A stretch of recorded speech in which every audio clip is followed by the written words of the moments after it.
So I wanted to introduce you guys to my friend Alejandra. We've been friends for quite some time now. I feel like we've been friends for like at least 5 or 6 years, right? Yeah, I think the first time I met you was 2008. 2008? So Yeah. 6 years, almost 6 years. Yeah. No, wait, 8 years. Oh, 8 years, sorry.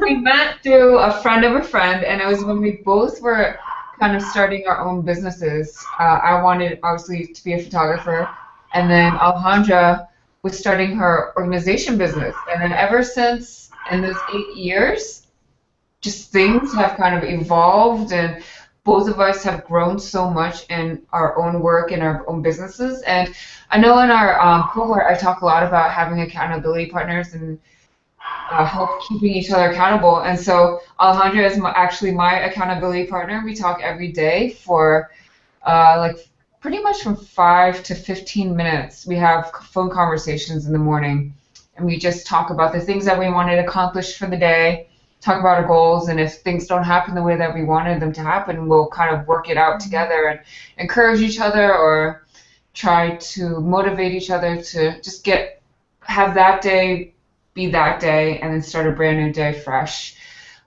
inspired and ready to get things done.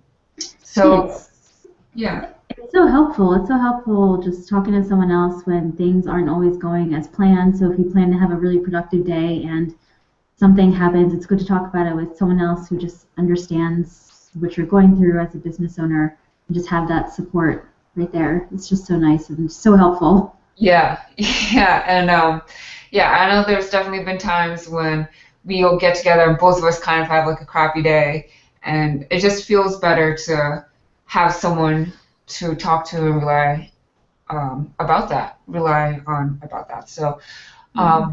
that's not what we're actually talking about. We're going to talk about YouTube. So I guess the first question is, can you just tell us about how you got started on YouTube, what made you want to start on YouTube, and kind of maybe your experiences from there? Sure. Yeah. So Angela is actually the person that told me about YouTube and told me about watching people's channels, and she was the one that encouraged me to start a YouTube channel and talk about organizing. So a lot of the credit goes to Angela for getting started. Um, so I started my channel in 2000, I guess it was 2011. It was April 2011, and the very first video I filmed was our old condo, and I had everything organized in our condo. I had all the closets organized, all the rooms, all the little systems, drawers, cabinets, and inside of me, I was like, people need to see the way everything is organized. People need to see how easy life can be at home in the kitchen, how easy it is to process mail in the office. And there's you can go to someone's house and you can show them pictures and you can post pictures online, but there's nothing like watching a video where you just feel like you're right there. You see everything. Someone's explaining it to you in detail. It's not just an image where you kind of guess what's going on. And so I filmed my first video. I had a videographer come to our house and we filmed everything. And I put it up online, and maybe in like the first month or something, started to get comments, people saying, wow, I feel so inspired to organize my own home. This is so motivational. You make it so easy. It was so helpful to watch you show how you do this or how you do that. Thank you. And so it kind of opened up a new avenue, a new place to teach others and inspire others to live a more organized life. And seeing that feedback and reading the comments and reading how inspired people were helped me realize that, hey, this is another way to do business. And I was able to continue doing videos, and that's kind of where it started. And it's been I guess it'll be 5 years in April next month. So hard to believe, but it's been 5 years, and to date, we've reached people in over 200, I think it's over 200 countries around the world, and we hit 50 million views last month or 2 months ago. And it's just another way to help people and get your message out. It's been great. So for your first video, you decided to hire like a professional or professional videographer and things like that. How come you decided to do that? Um, why did I decide that? Oh, because we wanted to put the video on our website. We knew nothing about filming. We didn't know if this was really the way we were going to go, so we didn't want to invest in all the equipment. It wasn't until we realized, hey, this is another way to teach, that we decided to buy a camera and get a little more serious about it. Mm-hmm. So now, do you film your own videos, or do you work with other people on that? Sometimes we film our own videos. Sometimes it's just faster just to pick up our camera and film something that's short and simple. But other times we have a videographer come in and help us and figure out the lighting, the microphone, and do all the editing and stuff. So it just seems like it's more productive that way. So do any of you guys have your own YouTube channel, or you're just thinking about starting it, or what are your YouTube situations now? I'm a viewer. A viewer of YouTube channels. I don't have one. What kind of YouTube channel, or what kind of videos do you like watching? Sport ones, photography ones. I'm subscribed to quite a few photography channels, and ones about cycling, road cycling, that kind of thing. So do you watch your photography channels? Are they like tutorials, or what kind of? Yeah, generally, and some on the likes of Photoshop and things like that. So subscribe to one called Flern, Photoshop channel, and also the Lightroom channels and those kind of things, just to see what comes up. But yeah, mostly tutorial ones. Got it. Chris, do you want to ask the question that you just asked in the chat? Sure. I was wondering, Alejandra, if you already had the business up and running when you started the YouTube channel, and then, or did the business grow out of doing the channel, doing the video blog? Yeah, so I started my business in 2008 and then started YouTube in 2011. So I was already 3 years into the business, and at the time I was doing service-based organizing, going to people's homes and sitting down with them and helping them get organized. And then clients that I would go to their homes, they started to find my videos online and then watch them and then call me in to set up what I showed in the video. So it helped my business. Videos only helped, reach more people in the area that I was serving at the time. And did they share your existing clients? Did they share your videos around to friends, and that led to new business too? Yeah, a lot of it. I don't have specific metrics on. I mean, you can see the number of shares you get every time you post a video, but I don't have specific metrics on how often videos are shared or something. But we hear all the time that I always share your videos with my friends, with my family, anyone who's looking to get organized. It's a constant thing that we always hear. What do you think makes your videos shareable to people? Like they want to share that video? That's a good question. A lot of the videos I post are very creative. It's just ideas that aren't online. A lot of them you can't go on Pinterest and find, because I come up with all my ideas myself, and so I guess that makes it kind of unique or interesting. Another part of it is everyone, I guess, has a different teaching style when they have videos, like organizing videos. A lot of people like the way I teach because I break it down into really small details that are, I don't know, they're just easier to understand as opposed to just talking about high level. That's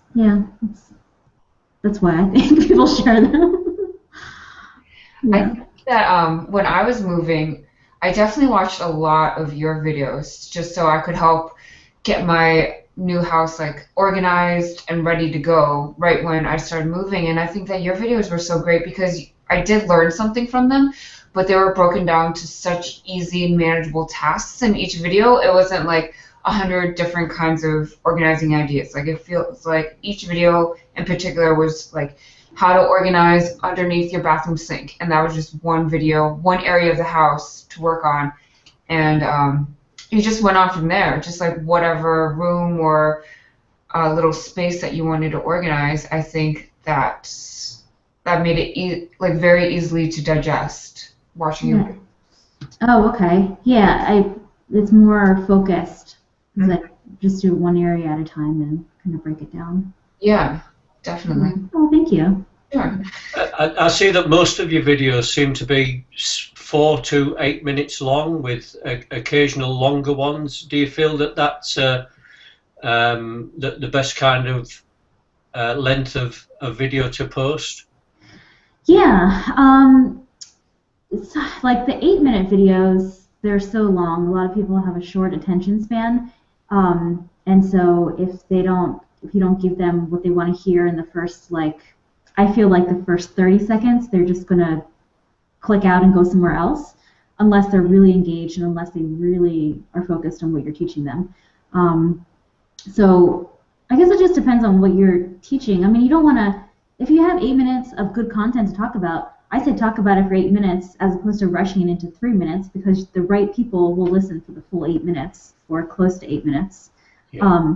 The way YouTube ranks videos, one of the ways they rank videos is based on watch time. So if your watch time is 50% of the video, like your average person is only watching 4 minutes of your 8-minute video, then it might not rank as high as someone else talking about the same topic that has a 75% watch time. Okay. Okay. So do you have any other tips like that on how to rank higher in YouTube, like searches and things like that? Because I know for photographers, there's a lot of different tutorials and a lot of different, I feel like, competition. Well, I guess when you first started YouTube, was there other people organizing on YouTube? There was a couple. There was a couple. It wasn't like it is now. Right now there's a lot of organizing content. There's a lot of DIY. There's just a lot. So there's more, there's more people creating the same or similar videos. Yeah.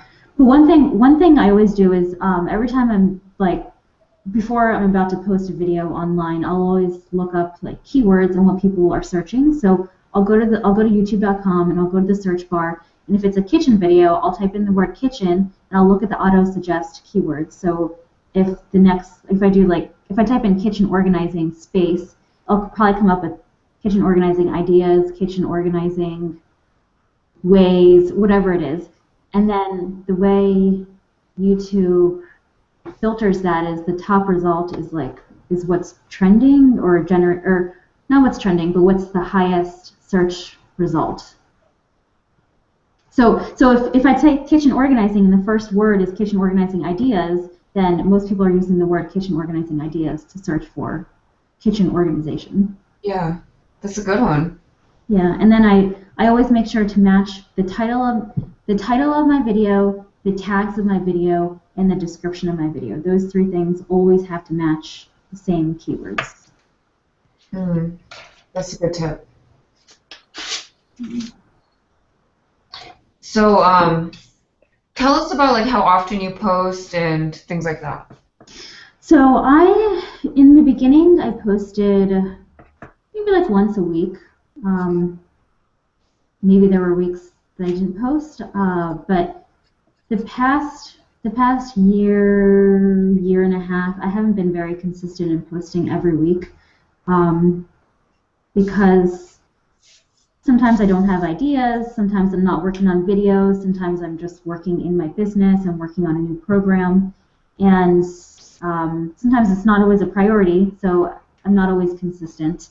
The more consistent you can be, the better, because once you generate an audience, I feel like there's this expectation that if you're going to be on YouTube, you're going to post once a week, because the majority of people that are on YouTube post once a week, and they announce their posting schedule, new video every Monday or every Tuesday. So I guess setting that expectation up front that, no, I don't post a new video every week if you don't plan to, will kind of get rid of any expectation that someone might have or might assume. What do you like about YouTube compared to other social media networks? Like, what's different and what attracted you initially to YouTube, I think? What I like about it is I can talk about something without having to write about it. I'm not a big writer. I'm a really visual person. I'm a visual learner. I like to, like, when I talk about something, I like to demonstrate it. So if I'm talking about my phone, I like to hold it, look at it, talk about every detail, because it's kind of like a reminder right there of what I need to talk about. And so YouTube, I can organize something, and then I can talk about every single thing I did because it's all visually right there. Mm-hmm. I'm just not a big writer, so it works for the personality type. Do you think that your audience just connects to you more through YouTube because they're seeing you talk and things like that? Yeah. I think that from what I know and what I read and what people tell me, it sounds like a good portion of my viewers are to my personality. They like bright colors. They're a perfectionist. They strive for organization. They're creative. They're visual people. They're out of sight, out of mind. And so because they're so similar to me, they relate to the way I organize and the way I do things around the house. That's cool. So you kind of met like your tribe on YouTube. Yeah. That's cool. Yeah, and you know, I was mentioning before that there's so many other organizing channels and other people doing organizing videos. And the important thing to remember is, as opposed to thinking of it as competition, you just think of it that everyone has, there's an echo. Do you hear an echo? Yeah, let me try to mute. Okay. Yeah, that's better. So, as opposed to seeing it as competition, oh, there's so many people doing the same thing as me, you have to realize that everyone does it differently. Just because there's 10 other organizing channels, they don't all have the same personality as you. They're not all going to organize a drawer the same way that you would organize a drawer. And so you just have to keep that in mind and don't see it as competition. Just see it as everyone does something a different way. And the people that are going to relate to you are going to follow you, and they're going to take your advice, run with it, change their own life. The people that are like the other channels are going to follow them, and you know there's an abundance of people looking to get organized or whatever you're teaching, and just don't see it as competition. How long do you spend on post-production? When I film them, I don't do anything fancy with editing. I just kind of throw it together, very simple, and get it up there. The most time-intensive part is finalizing the video and getting it uploaded.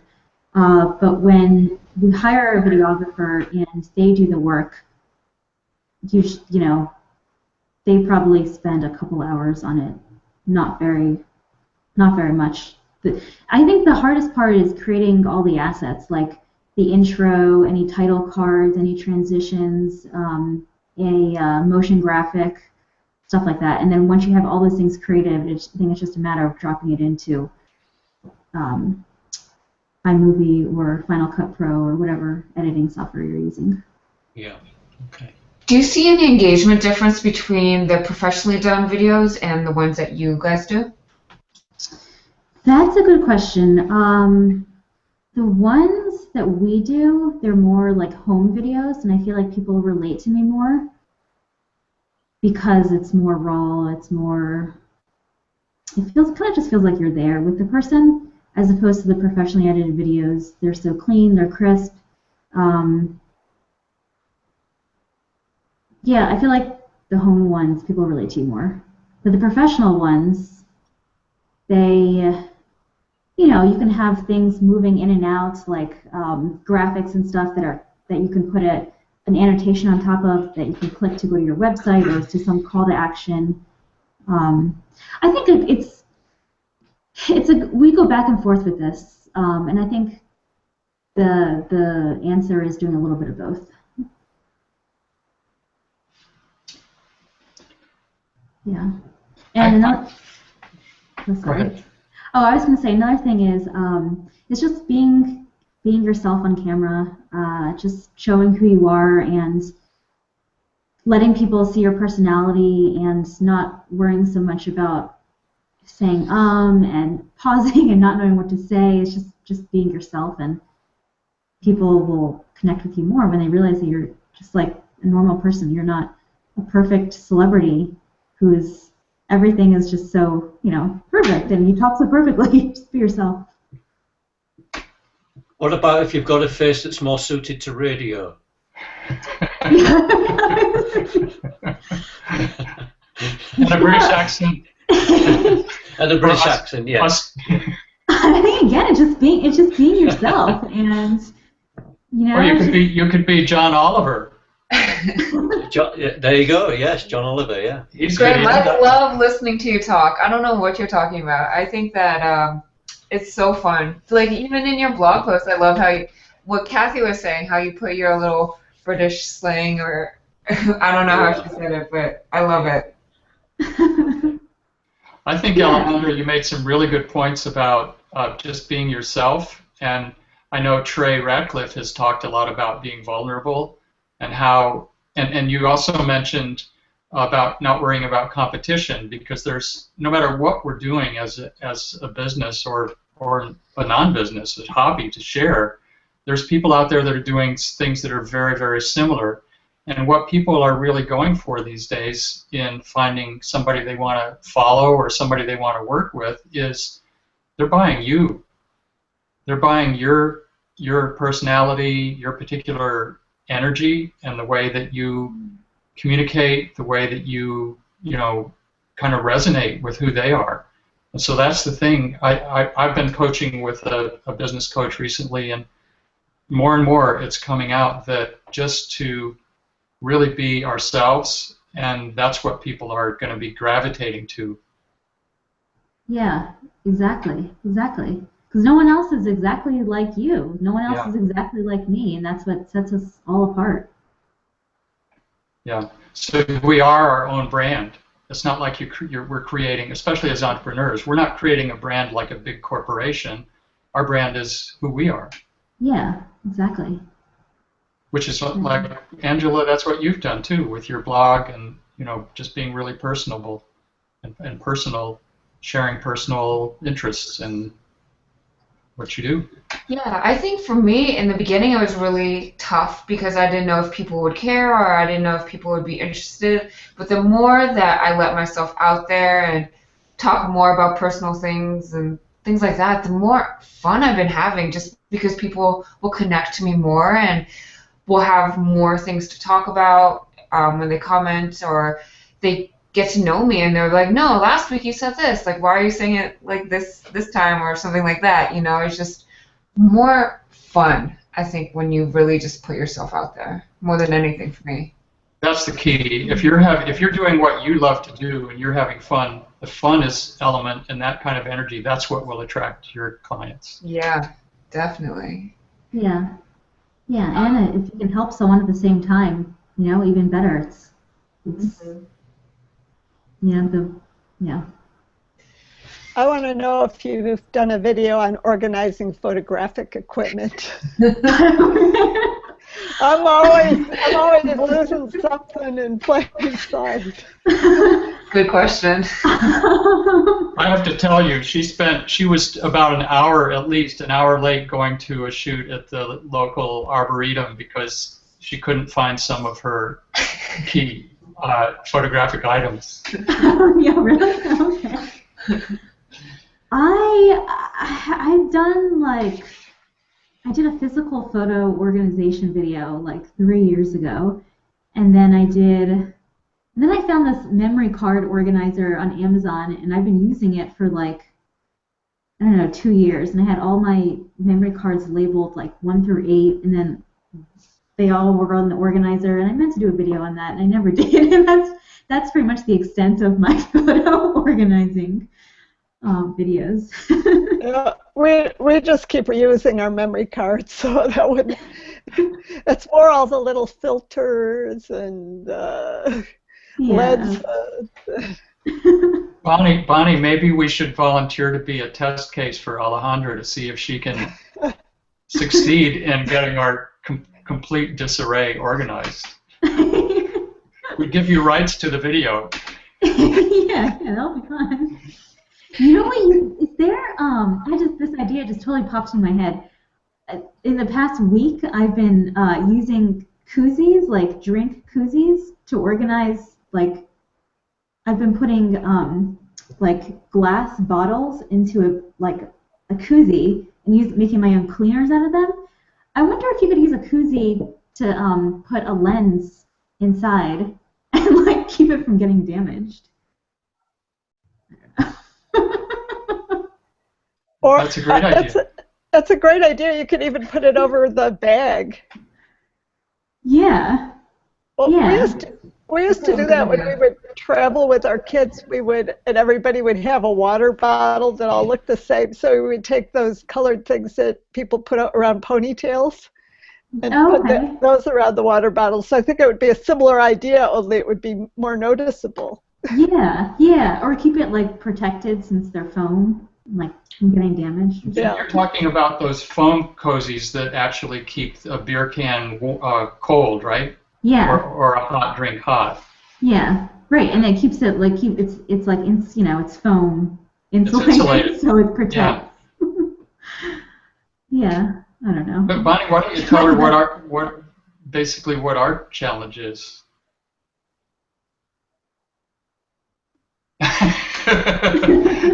It's like the little stuff. It's not the lenses or the cards. It's more like lens hoods and filters, polarizing filters and other kinds of filters that all are specific millimeter size to a specific lens. And, make sure they get, if we carry everything and all of that stuff in our bag every time we go out, we'd have to go to, the chiropractor every week. Yeah. So, it gets taken out of the bag, and then when we get ready to go on a shoot, it's like, okay, where did I put that particular millimeter filter, and which lenses am I carrying this time, and where are the appropriate filters and lens hoods, and Huh. I Yeah. think one thing about the koozies is that they weren't quite big enough for a lot of the lenses. Okay. Was part of the problem. Like, here's, I don't know if you can Yeah, see it compared to my hand or whatever. This is a sort of a medium-sized lens here. Okay. Huh. I feel like it would fit. I have extra koozies and I have a lens. So I might Does try it come and in figure it out. jumbo size can you supersize your koozie for larger beers or whatever? they might. Yeah, I'm curious. I'll look into it and let Angela know. So I have another question about YouTube. Like, how important do you think the thumbnails are? And what do you do to decide what picture to use? And do you use like font, like text onto the actual thumbnail, or how do you do the thumbnail thing? So the one constant is we always have this pink Alejandra.tv sidebar on all of our videos. So if you go to our channel, you click on videos, every thumbnail has a pink sidebar. So always do that. Whether we use text or not depends if we have a thumbnail. If we don't have a thumbnail, like there's no compelling thumbnail, there's no like, if it's like a quick video or something, then we put text on the thumbnail. If there's a really cool thumbnail, like we have this new idea or something bright and colorful that matches our brand, we'll snap a photo of that and use that as the thumbnail. We try to make the thumbnails bright, compelling, something that matches our brand, which is very colorful, very organized. The important thing is make your thumbnail an accurate representation of the video. So many people put a thumbnail and it's not even what the video is about, or it's not accurate to what's inside the video, and it's just misleading, and you think you're going to get people to click the video, but then when they realize that that's not what the video is about, people might unsubscribe, or they might not subscribe, or you lose credibility. So is there any advice, or is there anything that you would do differently now if you started a new YouTube channel, or any advice that you would give someone starting out in YouTube? Let's see. If I had to start over, well, if I was to tell someone to start a YouTube channel, I would just say, just get started. Don't wait for the right time. right time is always, you know, a lot of times it's right now. It's not waiting for the perfect day to get started. It's start now. And also just get something up there. Don't, it's so easy to be so self-critical and think, oh, the lighting's not right, or the microphone is staticky, or this, like, no one's going to like this idea, or so many people already shared this idea. Just get something up there and get started, and the right people will find you. And if you think people aren't watching, or you're only getting like 2 comments, just think about the number of people that are not commenting, but they're still watching. Because just because the majority of people don't comment. So if you're getting 2 comments, then there's probably 20 or so people at least watching. They're just not saying something. And if you want people to, oh sorry, one more thing. If you want people to comment, ask people to comment. You know, ask people, tell people what you want them to do. A lot of people won't do anything unless you don't tell them to do something. If you want them to comment, tell them to do the comment. I was going to ask, excuse me, I was going to ask how often you reply to the comments? I usually spend like an hour, sometimes 2 hours, right after I post the video, and I'll just reply to comments right when people are watching the video. I rarely go back to old videos and comment and reply to comments. I'll usually do it right when I post the video. Okay. So what other kind of social media do you think supplements your YouTube? Like obviously you share your YouTube videos on your Facebook and things like that. What do you think kind of drives, because I think YouTube is your main social media, right? Yeah. And then so what do you use to like supplement that or like drive more traffic into your YouTube? To YouTube, well, we email every time we post a new video, which we always, when we post a video, it's normally on Monday night, we'll email the video out to people so we can drive traffic back to watch the video. Whenever you post a video, you want to try and get as many of your subscribers to watch the video in the first 24 hours. They say the first 24 hours is the most important time to view a video. Oh, a new video. So whenever we post a video, we email it out like 15 minutes after it's posted. And then we post it to our blog immediately, scheduled, and then we post it to Facebook at the same time, if not like an hour later or something. And then we'll pin it at the same time. We'll add it to the playlist. We'll add it, like every time we post a video, I always wait like maybe until the next day, but still within that 24-hour period, to add it to a playlist. Because every time you add it to a playlist, it creates some kind of recent activity on your YouTube feed. So if somebody is on YouTube, if one of your subscribers is on YouTube the next day after you post a video and they didn't see that you posted a video last night, but they just saw that you added a new video to a playlist, they're going to see that recent activity and say, oh, she posted a video, I'll watch it. Got it. So the same thing, like if you like your own video, it posts to your feed. Sometimes if you comment, I don't know, sometimes if you comment on a video, it does the same thing. It doesn't always do the same thing. It doesn't always do that, though. I'm not sure how the comments work, but I know about adding it to a playlist and liking it. And yeah, those couple things, those things right there are how we kind of share the video and what we do when we post a new video. What about .tv? .tv, so we switched, we had a .net before, and then once we did our first video, and then we committed to moving towards an online video training business is when we switched our domain from, it used to be colorcoded.net, which is our LLC name, and then we switched to alejandra.tv, which is our DBA. Yeah, and so .tv just felt like, okay, it's all video based, so it just seemed appropriate to move to .tv. So that's basically your website. It's like a .com, only you use the .tv. Yeah, exactly. Yeah.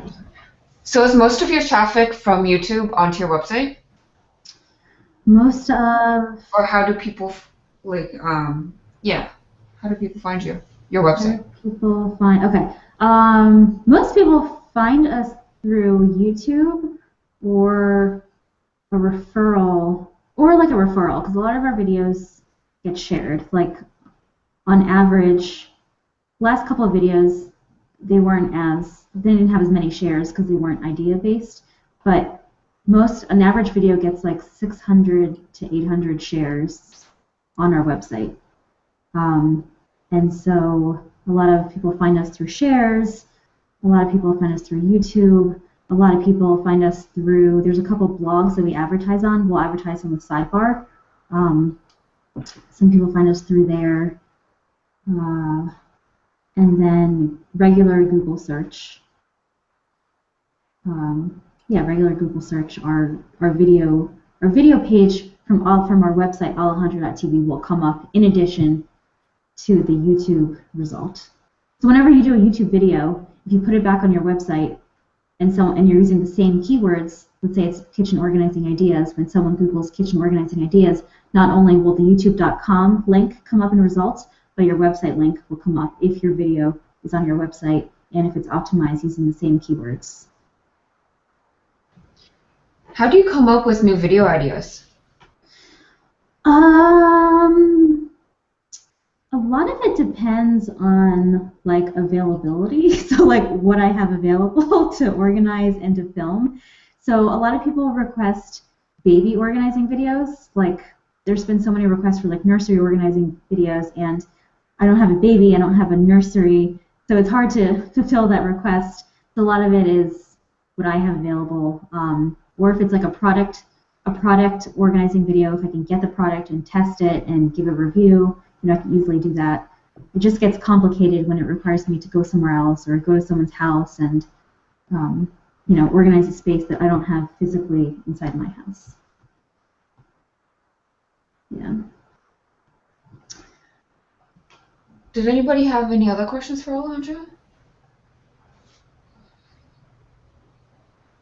Do you have any trouble with negative people?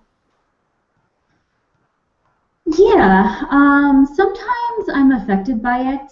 There's always negative comments. I get a lot of negative comments all the time. If I checked my comments daily, I would see that there's comments every single day that are not positive. Some of them affect me. The ones that don't affect me is something that I don't believe about myself. So a lot of people will say that I'm so OCD, and will say all these comments about being OCD. I know I'm not OCD. It doesn't bother me. I'm not affected by it. I can read the comment and just move on with my day.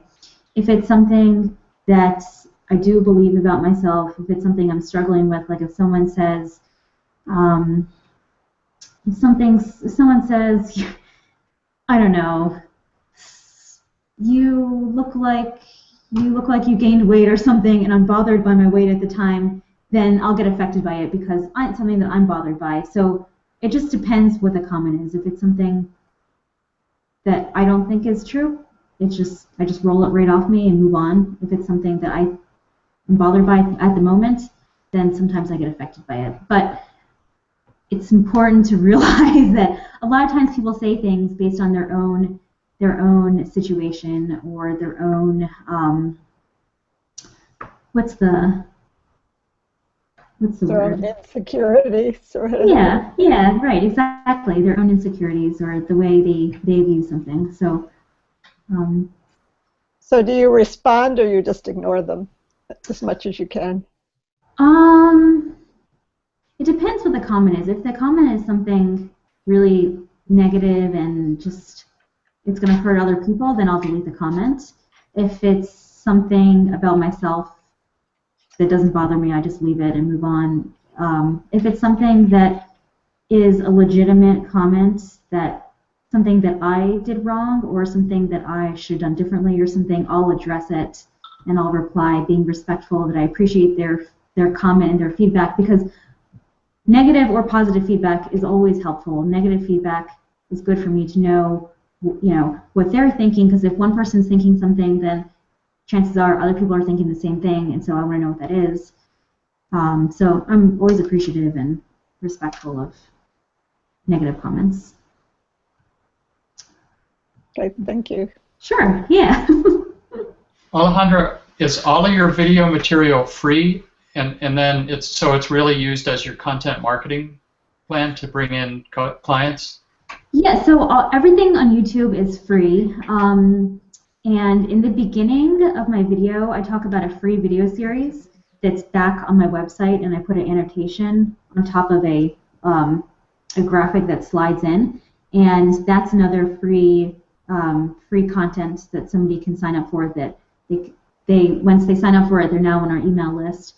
And once they take that free video series, if they are serious about getting organized and if they enjoyed what they saw and they learned something from it, then that's when they can join our paid program that's not on YouTube. It's videos behind a paid wall or paid subscription. Yes, well, yes, subscription, or it's like a one-time fee. But yeah, that's our product essentially. Cool. Yeah. Yeah, and then occasionally we'll do marketing videos. We'll talk about the paid products we have on our website, and we'll put it on YouTube. But we, like, maybe 5% of the time we do that. It's mostly all free content, and if you're serious, you can come back to our website to learn how to get more organized with more focused tools and training. Cool. How much time a week do you spend on your business? Every week is so different. There's weeks where I spend like 60 hours. There's weeks where it'll just be 40 hours, and then there's weeks where there's a lot going on personally, and I'll spend 10 hours. Like lately, we just moved, and it's been a lot of like just getting things set up in the house, and there's been some weeks where I feel like I haven't done a single thing in my business. I have done some things, but it just seems like it's more focused on personally getting, into this house and getting things back on track and set up and stuff. So does having your business make you feel a sense of freedom, or do you feel tied down by it? It does feel like freedom, but at the same time, there's responsibilities. So it's a little bit of both. There's times when it can be stressful and no one else is going to do something but you. And so if you don't want to do it, there's no other option. You either do it or you don't do it, and then you suffer the consequences. And so sometimes that motivates you to actually do it so you don't have to suffer the consequences. And sometimes just thinking about something is harder than actually just doing it. That's really a good point. Yeah. It's like you can lay in bed at night knowing that you had to get back to someone or you had to do a certain task that you didn't do, and it's so painful just laying there knowing that you didn't do it. And sometimes it's easier just to get up and just do it so you can get it off your mind and just check it off your list. Yeah. Thanks. That's great. Yeah, sure. That was a good question. I thought that was a really good question and a really good answer too. It is a lot, like it is painful to just think about all the things you do. For me, I think that just writing it down sometimes, if you feel really overwhelmed and things like that, making that to-do list really helps. Yeah, and prioritizing really helps too, because it's like you could have 20 things to do in one day, but only 2 of them are really high priority, so it's a lot of times you can beat yourself up for not getting all 20 things done, but if you've got your 2 high priority things done, then that's a productive day. Mm-hmm. Yeah, that's really good. Yeah. Those are all the questions that I had about YouTube and things like that. Anybody else? No, thank you. It's been good. Yeah, this was really informative, and I feel like I learned a lot about YouTube as well. Oh, good. I've already subscribed. I've subscribed to your channel while we were watching. Oh, good. Thank you. Yeah, her tips on organization, some of the things that I never would have thought of before, and then like I've been to Alejandra's house quite a few times, and like just every time I feel like, can I have like a new tour of your house so I can get new ideas of, because she's always rearranging and doing all these cool new things, and yeah, her videos are awesome. Oh, yeah, thank you. Thanks. Sure. Yeah, I think although you said that your videos are kind of homely type, they do come over as excuse me, as very professional, I think, and there's a lot of rubbish videos on YouTube. Mm-hmm. There's some really poor ones, and I think if you're going to do it, you might as well do it well, and that helps it to stand out. And certainly yours do that. Oh, thank you. Thank you. I think one thing I was thinking of earlier is people, you know, they're so focused. They're like, you know, if you say you're going to come out with a video every week and you do that, but the content isn't good. Like, I feel like I'd much rather come out with less videos, but they're all good videos. They're all like well thought out, and they're going to help people, as opposed to just getting something out there because I said I was going to get something out there. I feel like quality is better than quantity. So do you write out a script and then rehearse it? No. The only thing I'll do is I'll write out bullet points, and I'll just, like, the things that I want to talk about, and just talk. And sometimes I'm really talkative, and sometimes I forget to explain things, but I don't do well with scripts. I don't feel natural with a script. How is YouTube to deal with? It's hard to, like, if you need help with something, a lot of times you can Google it, and sometimes you can find the answer. Sometimes it's a mystery, and you'll just never know the answer, which is a bit frustrating, but I think they're getting better at that. I think as YouTube has grown, they have made it easier to actually get a hold of a person and get an answer. And I think you can, I might be wrong with this, but I think you can request like a YouTube manager or... Really? I think so. So I've actually talked to someone on YouTube a couple times, and I think there's like people that can help you, like a real actual person, not just reading online. I might be wrong though. Well, I actually, when you set up a Google account, an email account, or especially for sure if you set up Google for Business, which used to be called Google Apps, then it's like $5 a month, and you have access to a bunch of apps. And I think, and when you do that, you end up having a YouTube channel, whether you use it or not.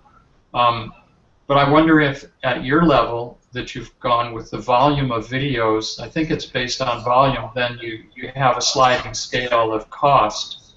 So do you know what you're paying for your YouTube channel? And if you are paying, my guess is that's what gets you into the arena where you can call and actually get a live person for support. Okay. Wait, what do you mean by paying to have a YouTube channel? Well, in order to get a YouTube channel, I think you have to have Google for Business, and you pay $5 a month for that, if I'm not mistaken. Do you really? I don't think so. So we have Google. All of our email is through. We use Google. I think we pay $15 a month. Okay, 15 a month. Yeah. But before that, and we have Google Apps. But before that, we didn't pay for Google Apps, and I still have my YouTube channel. I think anybody can pay. Yeah, I guess you're right. You can have it for free up with a certain limit of how many videos you put up. Huh. And then if you, like what I did, I have some business domains, email accounts, and I have Google hosting those email accounts using the actual business domain, like creativityinbiz.com, and Chris at creativityinbiz.com is my email address, and Google is my host for that email. And so with that, I pay $5 a month, and I do get a YouTube channel for that. Okay. But I think I'm limited at that cost. I think I'm limited to how many videos I can post per month or something. Huh, interesting. Okay, I didn't know that. But at that level, even at that level, I can get a live person to do tech support with me. Wow, that's great. I didn't know that. Yeah. Huh, okay. I didn't know that. That's good. So that's even better because then you can have someone hold your hand if there's any complication or to answer a question. Yeah, because you've done a really nice job of setting up your YouTube channel. Oh, thanks. You know, with the banner you have across the top, the graphics, and the navigation scheme and everything. I like the way YouTube does this. It makes it like, it's almost like a website. Mm-hmm. Yeah. Yeah. Yeah, it feels user friendly. Feels like just easy to navigate and easy to kind of poke around and change settings and optimize your channel.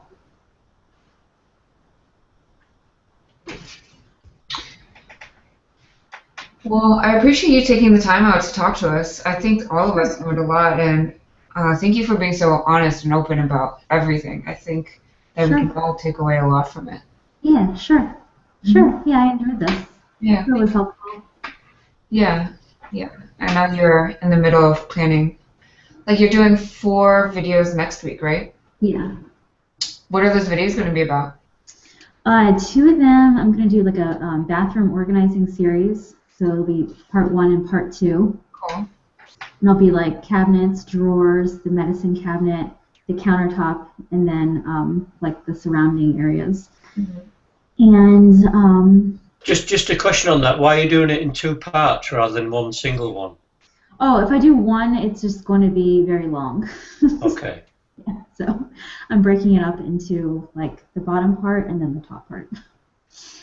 And then I'm going to do a dollar store organization video. So it's all about like new organizing products from the dollar store and kind of like some creative ways to use them. And then the last video is going to be a cleaning caddy with all DIY cleaning products. So all cleaning products that you know, you can make at home yourself that are, you know, they don't have harsh chemicals. That's awesome. Yeah. So even though it's not organization, it's still kind of like keeping your house clean and organized, kind of. So that's why you're doing that last video? Yeah, it's setting up a cleaning caddy. So like what I keep in the cleaning caddy, how I organize it, and yeah, how to make it like easy to use and stuff. Interesting. Yeah. That would be cool. Yeah, I'm really excited for it. Cleaning videos are always fun. Yeah, they are. Yeah. Well, yeah, thank you. Sure. Did anyone else have any other questions or anything? Or? No, that's fine. Okay. Thank you so much, Alondra. I appreciate your time. Yeah, Yeah, thank you you're very welcome. much. Yeah. Thank you. Okay, it's nice to meet everyone. Yeah. Okay. Okay, take care. Bye. Bye. Bye. Bye. Thanks for coming, everyone. Thanks Thanks so for much. organizing, Angela.